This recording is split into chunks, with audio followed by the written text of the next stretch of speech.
तिमीले मलाई किन नसम्झाइदिएको मैले पो बिर्से त म पो सानो केटाकेटी बच्चा हो तिमी त ठुलो मान्छे हो त आफै पनि बुझेर सम्झाउनु पर्दैन केटाकेटी रे म बिचरा बेबो झापडे दिएर नाकको सिँगन कानमा पुऱ्याइन्छ अनि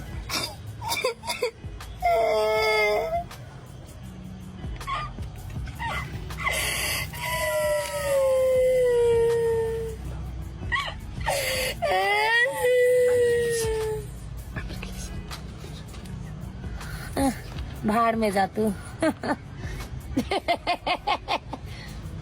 यो त चिलाउँछ होला हौ होइन मैले अघि दिउँसैदेखि त किचनमा मिलाउँदा गर्दैदेखि नै मैले के भनेको अनि मैले अघि त्यहाँ भनेको त मोबाइल निहुरेर चलाके के लेखेको अनि